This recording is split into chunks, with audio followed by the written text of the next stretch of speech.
Sulaymon, payg'ambarlar ichida Sulaymon alayhissalom. Alloh taolo shunday ne'mat bergan edi, butun jinlar ham unga bo'ysunardi. Hatto shaytonning bittasini ko'rib qoldi.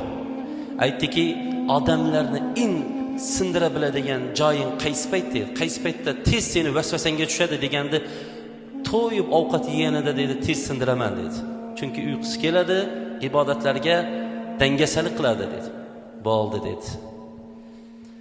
Endi dedi, seni odamlar sindiradigan joyi, eng qiynab qo'yadigan joyi qayer degan edi. La ilaha illallohni aytgan paytida qattiq qiynalib ketaman dedi.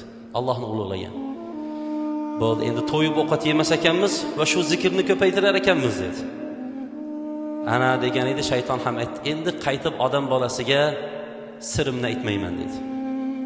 Qarang.